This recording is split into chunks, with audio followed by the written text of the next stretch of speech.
आइए जीजी, जल्दी चलिए। अरे रुक जा, मेरे घुटने तोड़ देगी क्या? ऐसी क्या मुसीबत आ गई है? अरे माँ जी, आप देखेंगी तो खुद ही समझ जाएंगी, जल्दी चलिए ना। अरे लेकिन बात क्या है वो तो बताओ। जीजी ये बात बताने वाली नहीं है, दिखाने वाली है, आइए ना। दिव्या अपनी सास को और जेठानी को खींचकर बाहर की तरफ ले जाती है और सामने दिखाती है कि कैसे उसके पति, उसके ससुर और जेठ पड़ोसी के घर देर रात को छुपते छुपाते हुए जा रहे हैं। ये देखिए जीजी, ये तीनों कैसे उस कविता के घर जा रहे हैं, वो भी छुपते हुए। ये लोग पड़ोस वाले कविता के घर क्यों जा रहे हैं, वो भी ऐसे छुपते हुए? अरे इन लोगों ने तो कहा था कि टहल के आ रहे हैं ये लोग, फिर पड़ोस के घर क्यों जा रहे हैं, वो भी हमसे झूठ बोलकर। मैं आपको कितने दिनों से कह रही थी माँ जी कि ये लोग कुछ तो छुपा रहे हैं हमसे, लेकिन आप की मेरी बात सुनने को तैयार ही नहीं थी, इसीलिए आज मैंने इन पर नजर रखी हुई थी।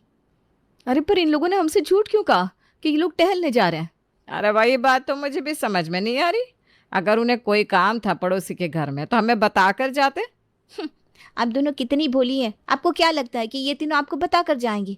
ये तीनों हमें धोखा दे रहे हैं माँ जी। नहीं नहीं दिव्या, तुम्हें कुछ गलत फहमी हुई है। तुम्हारे ससुर जी इस उम्र में ऐसा काम नहीं कर सकते। माँ जी यकीन तो मुझे भी नहीं हो रहा, लेकिन यही सच है, ससुर जी भी इनका साथ दे रहे हैं इन सब में।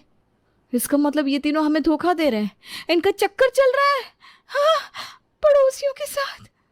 अरे भाभी वो भी किसी एक के साथ नहीं, रोज रोज अलग घरों में जाते हैं ये तीनों, कभी उस पड़ोसी के घर कभी किसी पड़ोसी के घर। मुझे तो बताने में भी शर्म आ रही है सच में। अरे पर उन्हें कोई काम भी तो हो सकता है। माँ जी आप खुद ही सोचिए, उन तीनों को रोज अलग अलग पड़ोसियों से क्या काम होगा।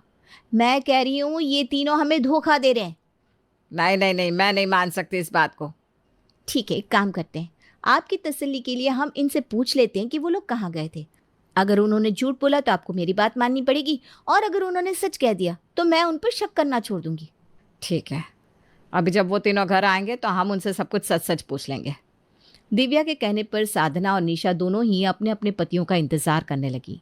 उन्हें 1 घंटे से भी ऊपर हो गया था पड़ोसियों के घर जाते हुए, और जब वो घर आए तब उनसे सवालों और जवाबों का सिलसिला शुरू हो चुका था। तीनों जब अंदर आए तो बड़े खुश नजर आ रहे थे। अरे आज तो मजा ही आ गया सच में। हाँ पापा सही कह रहे हैं। किस चीज में मजा आ गया आपको पापा जी? अरे बेटा, सैर करने में और क्या, बस उसी में मजा आ गया। पहली बार सुना है कि किसी को सैर करने में इतना मजा आ रहा है। अरे शरीर की कसरत हो जाती है ना, इसीलिए कह रहे हैं पापा, है ना पापा? अच्छा, लेकिन आप लोग इतना सैर करके आए हैं पर थके हुए तो बिल्कुल नहीं लग रहा है। वो क्या है ना भाभी, रास्ते में थोड़ी देर बैठ गए थे हम, इसलिए थकावट नहीं हो रही है। अजीब बात है, किसी एक से सवाल करो तो दूसरा जवाब दे रहा है। अरे ऐसी कोई बात नहीं है, तीनों साथ में गए थे ना इसलिए। हाँ भाभी, तीनों साथ में ही करते हैं सब कुछ, एक दूसरे के राज भी इन्हें पता ही होते हैं। आप तीनों कहीं और भी गए थे क्या? अरे नहीं, हम कहाँ जाएंगे। हम तो सीधा घर ही आते हैं, कहीं नहीं जाते। सच कह रहे हैं आप तीनों? सोच लीजिए कहीं गए हो शायद। अरे नहीं माँ, हमें पता है आप तीनों हमारा इंतजार कर रही हैं, तो हम कहीं नहीं जाते। सुना माँ जी, इन्हें हमारी कितनी फिक्र है, ये लोग हमें इंतजार ना करना पड़े इसलिए कहीं भी नहीं जाते।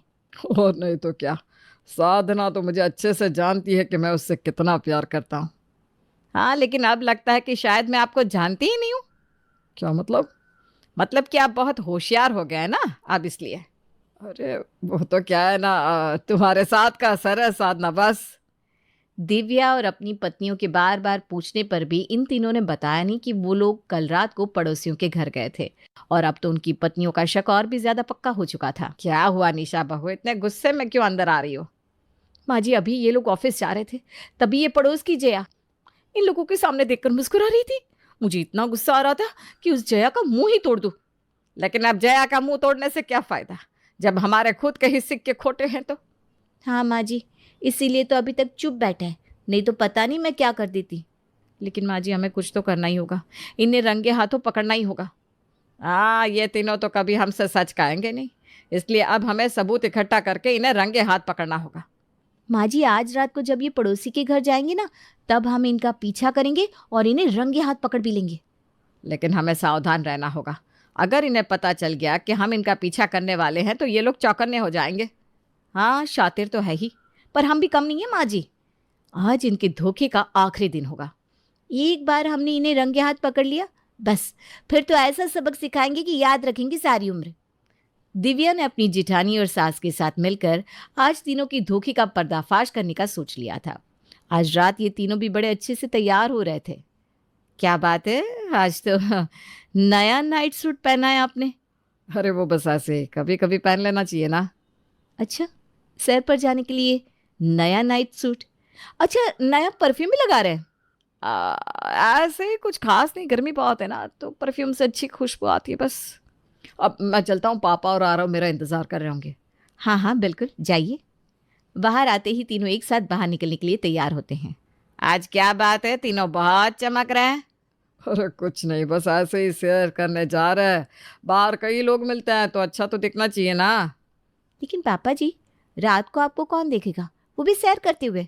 अरे इंसान को हमेशा तैयार रहना चाहिए, पता नहीं कब कौन मिल जाए। मुझे लगा ही था, आप तीनों में से कोई ना कोई जवाब तो देगा ही। चलो हम चलते हैं, सैर के लिए देर हो रही है। हाँ हाँ बिल्कुल जाइए, आपको देर ना हो जाए कहीं पहुंचने में।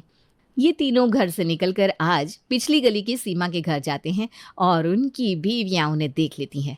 देखा माँ जी, इतना तैयार होकर क्यों गए ये लोग? आज तो हम तीनों का भांडा फोड़ कर ही देंगे सच में। और ये सीमा और उसकी देवरानी को शर्म नहीं आती हमारे पतियों को अपने घर बुलाते हुए? अरे सीमा और उसकी देवरानी को छोड़, उसकी सास की हिम्मत कैसे हुई मेरे पति को अपने घर बुलाने की। आज तो काम से गई शीला। दिव्या और निशा बड़े जोर से दरवाजा खोलती है और जब सामने देखती है तो उनकी आंखें खुली की खुली रह जाती है। तुम लोग यहाँ क्या कर रहे हो? आप लोग यहाँ बैठकर खाना खा रहे हैं? हमें तो लगा था कि... क्या लगा था तुम लोगों को? पर आप लोग यहाँ बैठकर खाना क्यों खा रहे हैं?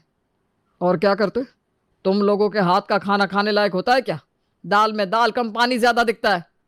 सब्जी के नाम पर परवर और लौकी होती है बस। इसीलिए हम रोज रात को पापा के अलग अलग दोस्तों के पास जाते हैं और वहाँ खाना खाते हैं। तुम जानती हो कि मेरी दोस्ती कितनी अच्छी है हमारे पड़ोसियों के साथ। बस मैंने उनसे कहा और वो मान गए हमारी मदद करने के लिए। हमें माफ़ कर दीजिए, हमारी वजह से आपको रोज़ ये करना पड़ता है। आप लोगों ने कितनी बार कहा भी हमसे, लेकिन हमने आपकी बात को टाल दिया। लेकिन आगे से हम ध्यान रखेंगे जिससे आपको अलग अलग पड़ोसियों के पास न जाना पड़े। लेकिन तुम्हें पता कैसे चला कि हम यहाँ आए? वो हम लोग आपकी वो हमें आपकी फिक्र हो रही थी ना, इसीलिए हम आपके पीछे आए। चलिए जी, अब आ गए तो साथ में खाना खा लेते हैं। हाँ हाँ आ जाओ साधना। हाँ वे चलो, शीला तो बात सीधी निकली। क्या? अरे कुछ नहीं आंटी, माँ जी ये कह रही हैं कि आप कितनी अच्छी हैं, हमारे पतियों को खाना खिलाया आपने। हाँ हाँ चलिए चलिए। आपने